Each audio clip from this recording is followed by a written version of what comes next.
আপনাদের সকলকে আমাদের এই ছোট্ট channel Bengal job with study YouTube চ্যানেলে স্বাগত জানিয়ে আমি সীমান্ত আজকের একটি নতুন শিক্ষা সংক্রান্ত আপডেট নিয়ে চলে এসেছি। তো আপনাদের সাথে সেই প্রতিবেদনটি শেয়ার করতে চলেছি। তো ভিডিওটা আপনারা এন্ড অবধি দেখবেন, আর যদি ভালো লাগে অবশ্যই একটা করে লাইক করবেন। আমাদের এই চ্যানেল শিক্ষা সংক্রান্ত বিভিন্ন আপডেট দিয়ে থাকে, সেটা primary TET, upper primary TET, শিক্ষা সংক্রান্ত যে কোনো নিত্য নতুন আপডেট আমরা প্রোভাইড করে থাকি। তো এরকম নিত্য নতুন আপডেট পাওয়ার জন্য আপনারা চ্যানেল আমাদের সাবস্ক্রাইব করতে পারেন। রাজ্যে চালু হতে চলেছে 4 বছরের স্নাতক কোর্স। তো এতদিন 3 বছরের ছিল, আমরা জানি 3 বছরের স্নাতক কোর্স ছিল।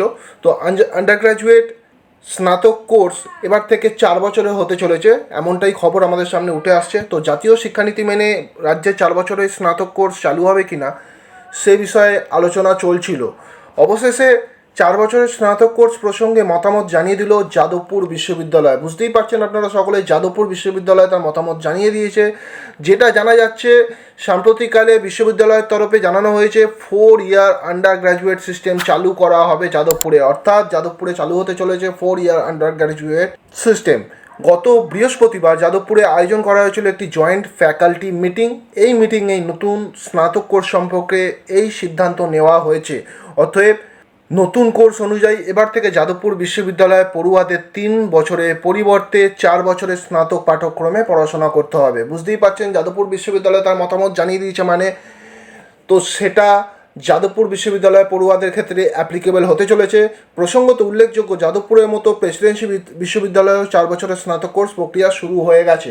তো অলরেডি দুটো বড় বিশ্ববিদ্যালয় যেটা আমাদের কলকাতায় আছে, প্রেসিডেন্সিতে অলরেডি শুরু হয়ে গেছে 4 বছরের স্নাতক কোর্স। যাদবপুর বিশ্ববিদ্যালয় তার মতামত জানিয়ে দিল যে খুব শীঘ্রই চালু হতে চলেছে। তো এখান থেকে আমরা আশা করছি ধীরে ধীরে অন্যান্য বিশ্ববিদ্যালয়গুলিও এই স্নাতকের 4 বছরের কোর্সটিকে ফলো করতে চলেছে। খুব শীঘ্রই সেগুলো ফলো আপ হবে। তো এই ছিল আজকের একদম নতুন আপডেট, যেটা আপনাদের সাথে শেয়ার করলাম। ভিউয়ার্স, যদি ভিডিওটা ভালো লাগে লাইক করবেন, তো চ্যানেল সাবস্ক্রাইব করে রাখবেন এরকম ধরনের আপডেট পাওয়ার জন্য। তো চলুন, আমি সীমান্ত আজকে ভিডিও এখানেই শেষ করছি। দেখা হবে খুব শীঘ্রই পরবর্তী ভিডিও আপডেট নিয়ে। টিল দেন সকলে সুস্থ থাকুন, ভালো থাকুন, নমস্কার।